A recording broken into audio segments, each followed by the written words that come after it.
Shalom jemaat Tuhan, pada saat ini kita mau pelajaran kita dalam khotbah di bukit. Kita masuk dalam Matius 5 ayat 38 sampai 42. Judul khotbah ini adalah etika yang lebih tinggi. Mari kita berdoa. Mohon Roh Kudus urapi hamba-Mu, sensor tuturkan sikap hamba-Mu, sehingga hamba-Mu layak menjadi juru bicara Allah. Dan setiap kami yang menonton dan mendengarkannya, semua kami dibimbing oleh Roh Kudus, Roh yang sama. Terima kasih Tuhan berfirman kepada kami lewat lidah hamba-Mu dalam nama Tuhan Yesus. Amin. Etika yang lebih tinggi. Mari kita membuka dalam Matius 5 ayat 38 sampai 42. Kamu telah mendengar firman, mata ganti mata dan gigi ganti gigi. Tetapi aku berkata kepadamu, janganlah kamu melawan orang yang berbuat jahat kepadamu, melainkan siapapun yang menampar pipi kananmu, berilah juga kepadanya pipi kirimu. Mari kita baca sama-sama. Dan kepada orang yang hendak mengadukan engkau karena mengingini bajumu, serahkanlah juga jubahmu.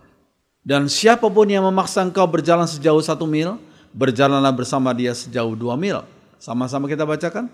Berilah kepada orang yang meminta kepadamu, dan janganlah menolak orang yang mau meminjam daripadamu. Sekalian, itu adalah bagian daripada khotbah di bukit.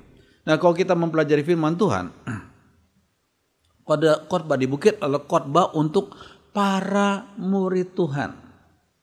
Khotbah ini bukan untuk semua orang.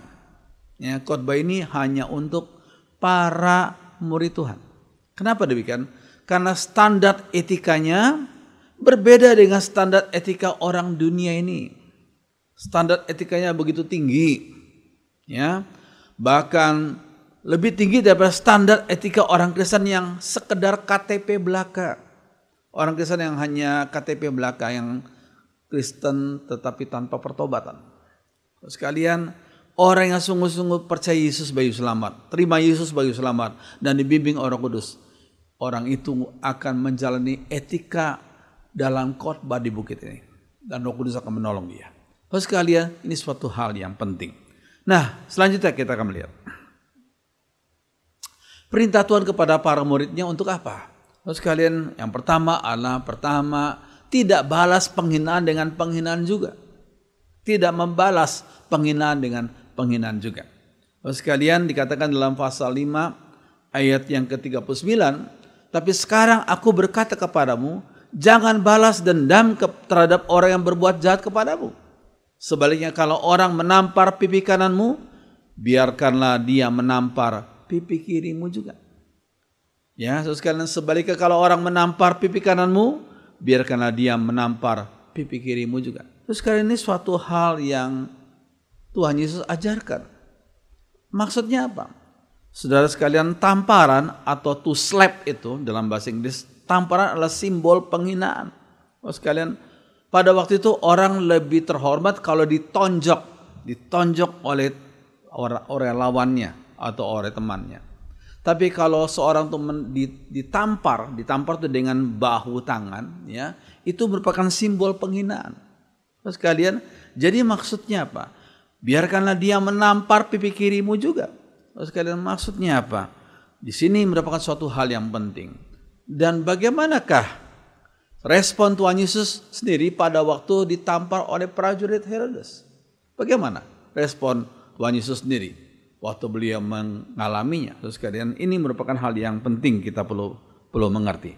Sekalian, dikatakan dalam Yohanes 18 ayat 22 sampai 23, ketika ia mengatakan hal itu, seorang penjaga yang berdiri di situ menampar, slap mukanya sambil berkata, begitukah jawabmu kepada imam besar? Itu, ya, sekalian. Lalu Tuhan kok berespon tidak langsung. Dia berkata, oh, tadi engkau menampar bagian siniku, silakan tampar bagian yang lain ini. Tidak, Tuhan Yesus tidak bersikap demikian. Tapi Tuhan Yesus juga tidak menampar balik prajurit itu. Apa yang Yesus lakukan? Dikatakan, jawab Yesus kepadanya, jikalau kataku itu salah, tunjukkanlah salahnya. Tapi jikalau kataku itu benar, mengapakah engkau menampar aku? Sekalian, Yesus mengucapkan dengan tegas, jikalau perkataanku itu salah, tunjukkanlah salahnya di mana. Tapi jikalau perkataanku itu benar, mengapakah engkau menampar aku? Itu respon Yesus terhadap prajurit yang menampar dia. Maksud sekalian, Yesus tidak membalas tamparan pula. Tidak membalas tamparan pula. Tetapi dia juga menghentikan tindakan semena-mena dari prajurit Herodes itu. Ya, jikalau kataku itu salah, tunjukkan salahnya. Tapi jikalau kataku itu benar, mengapakah engkau menampar aku? So sekalian, itu bagian pertama. Jadi maksudnya jangan membalas penghinaan dengan penghinaan pula. Ya, so sekalian, yang berikutnya.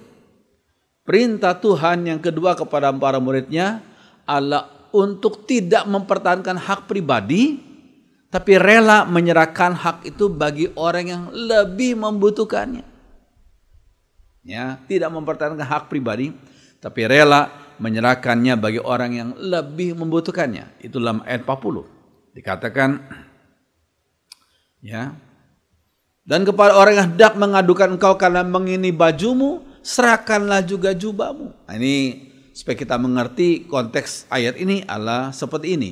Gambaran orang-orang Yahudi pada waktu itu memakai dua macam baju.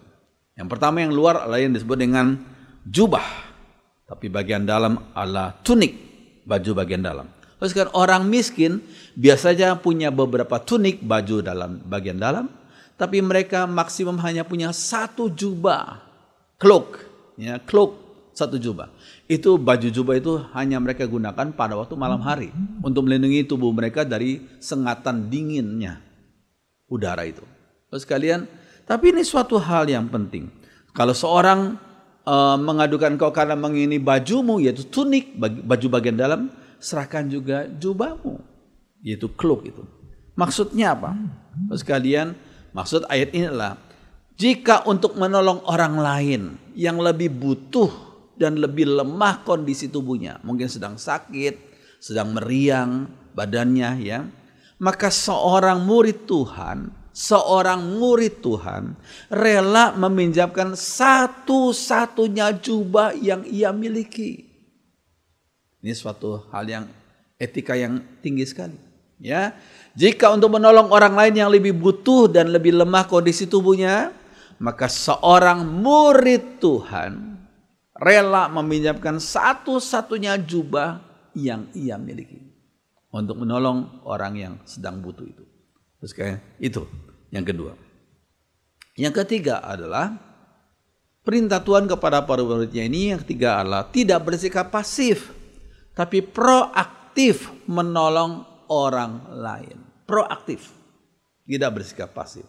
Terus sekalian, nah dikatakan, dan siapapun yang memaksa engkau berjalan sejauh 1 mil, berjalanlah bersama dia sejauh 2 mil. Maksudnya apa ayatnya? Terus sekalian, nah kata memaksa, saya tulis dalam huruf merah itu, kata memaksa adalah anggarewen. Anggarewen, ya, berasal dari bahasa Persia, yaitu anggareus. Anggareus berarti kurir yang disuruh. Kurir yang disuruh. Nah, saudara sekalian, kalau kita memperhatikan, ada latar belakangnya. Latar belakang sistem pos kerajaan Persia yang hebat pada waktu itu. Itu latar belakangnya.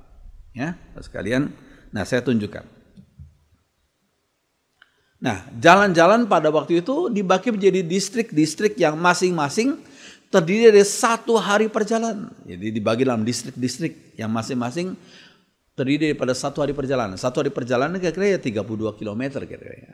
Perjalanan waktu itu ya, tidak dengan tidak mobil ya, tapi orang berjalan kaki itu 1 hari sekitar 32 km ya.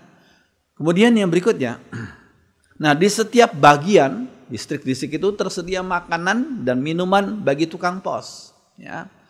Makanan bagi kudanya juga ya. Bahkan tersedia kuda yang segar untuk ditunggangi. Ya, sekalian kuda yang segar untuk ditunggangi. Nah, jika ada kekurangan, setiap penduduk wajib beri makanan, penginapan, kuda. Bahkan kalau tukang pos kena musibah, maka penduduk kota itu wajib bawa surat tersebut ke distrik berikutnya. Ya, wajib hukumnya. Penduduk kota itu menggantikan petugas yang sakit itu, ya, untuk membawa surat tersebut ke distrik berikutnya. Nah, saudara sekalian, itu merupakan kewajiban itu adalah latar belakangnya waktu itu, ya. Nah, lalu Angga Reuen itu yang latar belakang seperti itu, ya, itu kemudian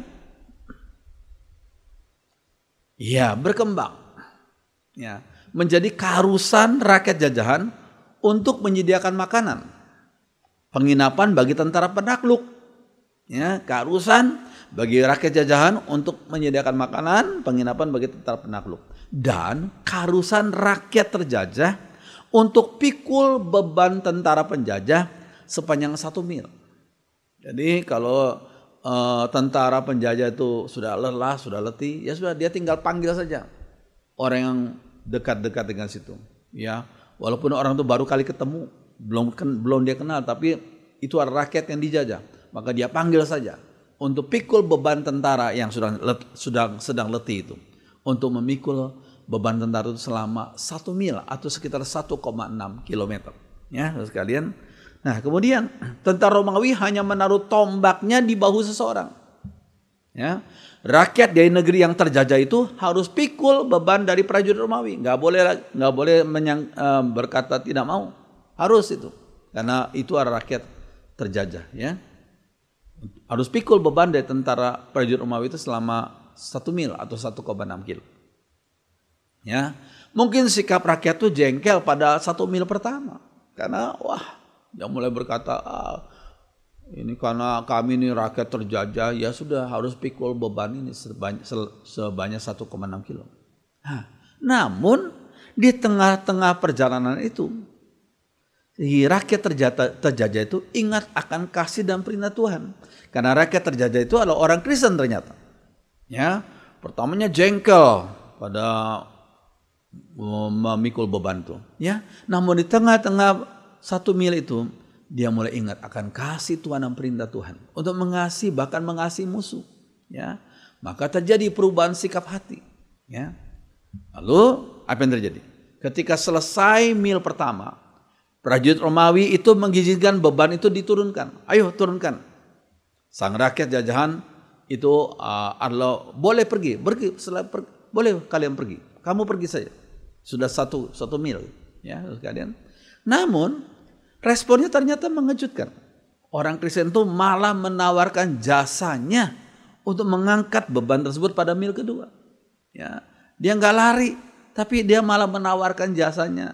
Saya kasihan melihat Bapak tentara. Bolehkah saya menolong Bapak untuk mil yang kedua? Wah, kaget si tentara itu.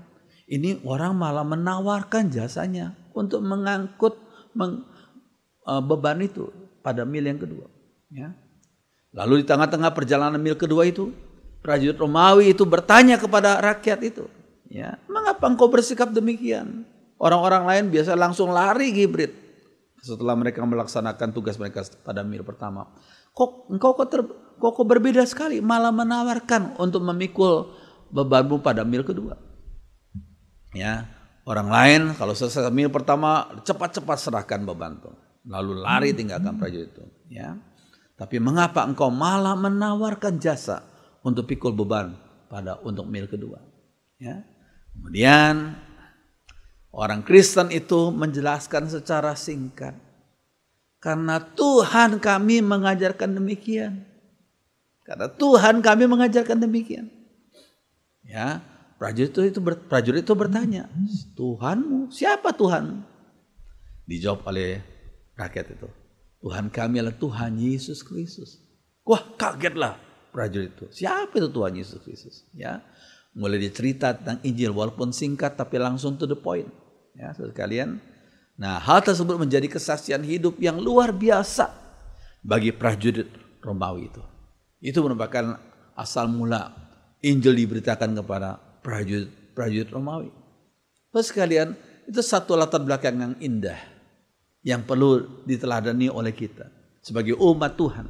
Jangan kita bersikap pasif, tapi kita bisa bersikap proaktif untuk melaksanakan apa yang menjadi kehendak Tuhan sehingga jadi berkat bagi orang-orang lain yang membutuhkannya. Puji Tuhan. Ya, saudara sekalian. Kemudian kalau kita perhatikan. Nah, jadi Tuhan Yesus mengajarkan etika yang lebih tinggi atau lebih mulia. Ya. Pada mil pertama tentara Romawi itu memaksa seorang rakyat jajahan, umat Tuhan, untuk pikul bebannya. Namun menjelang mil kedua, umat Tuhan tersebut malah menawarkan diri aktif untuk membantu dan melayani, walaupun itu melayani prajurit yang menjajah, ya, dalam tanda kutip musuh itu, ya. Nah, sikap proaktif tersebut membuat tentara Romawi malah bertanya, "Wahai, mengapa?" Ini menjadi kesempatan untuk bersaksi. Inilah merupakan cikal bakal pertobatan sebagian prajurit Romawi untuk percaya pada Yesus sebagai Juru Selamat. Oh, puji Tuhan. Nah, saudara sekalian, yang berikutnya. Nah, saudara sekalian, etika Kristen adalah bersikap proaktif untuk menolong orang lain. Ya. Yesus secara proaktif menyerahkan nyawanya, proaktif, bukan karena terpaksa, proaktif menyerahkan nyawanya. Lihat Yohanes 10 ayat 18. Tidak seorang pun mengambilnya, itu mengambil nyawaku daripadaku. Dengan aku memberikannya menurut kehendakku sendiri. Ini proaktif. Aku memberikannya menurut kehendakku sendiri. Aku berkuasa memberikannya dan berkuasa mengambilnya kembali. Inilah tugas yang kuterima dari Bapakku di surga. Oh, puji Tuhan. Tuhan kita memberikan teladan yang luar biasa tentang sikap hidup yang proaktif menolong orang lain. Saudara, puji Tuhan. Nah, saudara sekalian, ini suatu hal yang penting. Nah, kalau kita melihat yang berikutnya, kita lihat akan teladan daripada Simon orang Kirene dalam Matius 27 itu, ya. Nah, saudara mungkin bertanya, orang Kirene itu seperti apa? Ya, Kirene itu katakan ketika mereka berjalan keluar kota, mereka berjumpa dengan seorang dari Kirene yang bernama Simon. Orang itu mereka paksa untuk memikul salib Yesus. Kalau kita mau tahu di mana tuh Kirene, ya sudah lihat di situ. Inilah semacam denah atau peta. Kirene itu ternyata adanya di Afrika. Ya, bagian daripada daerah yang bernama Libya. Ya, Libya. Nah, Simon orang Kirene ini datang ke Yerusalem, tapi waktu dia dipaksa oleh prajurit Romawi itu, dia langsung pikul salib Yesus. Dia melihat wajah Yesus yang berbeda, yang menggetarkan hatinya. Dia sambil pikul, sambil dia mungkin bertanya-tanya, siapa ini orang? Siapa ini? Ya, dan menurut tradisi, ya, Simon orang Kirene ini percaya Yesus lewat tindakannya ikut memikul salib daripada Tuhan Yesus. Oh, puji Tuhan. Terus sekalian, nah kalau kita perhatikan, umat Tuhan jangan hanya bersikap secara reaktif itu, hanya bereaksi terhadap tindakan orang lain. Terus sekalian, seorang pemimpin adalah orang yang menggerakkan orang lain sebagai generator. Dia bukan bersikap reaktif, tapi dia menggerakkan orang lain, generator. Tapi ia perlu menggerakkan dirinya sendiri lebih dahulu. Sebelum dia bisa menggerakkan orang lain, dia terlebih dahulu menggerakkan dirinya sendiri, menggerakkan kemauannya sendiri untuk melakukan apa yang menjadi kehendak Tuhan. Ya, dirinya sendiri, diri sendiri yang bernatur dosa, yang bersifat dosa, kita tundukkan di bawah pimpinan Roh Kudus untuk kita bawa diri kita untuk melakukan kehendak Tuhan lewat bimbingan Roh Kudus. Puji Tuhan. Ya, saudara sekalian, yang berikutnya. Nah, saya akan menunjukkan pada saudara satu tokoh yang masih usia muda yang bernama Liu Wei.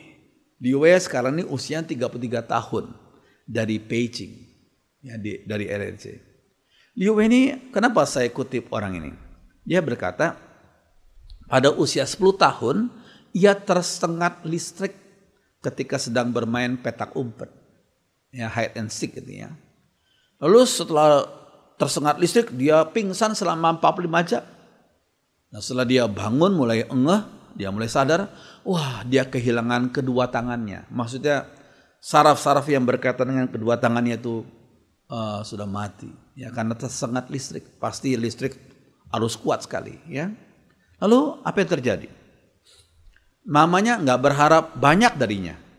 Yang penting mamanya berkata, asal kamu bisa merawat dirimu sendiri. Ya, umur 10 tahun kehilangan kedua tangannya. Waduh, ini susah banget ya. Yang penting aku nggak berharap banyak lah, asal kamu bisa merawat diri sendiri. Nah, saudara sekalian, lalu apa yang dilakukan oleh Liu Wei? Ya, nah, dalam situasi tragis tersebut tidak menghalanginya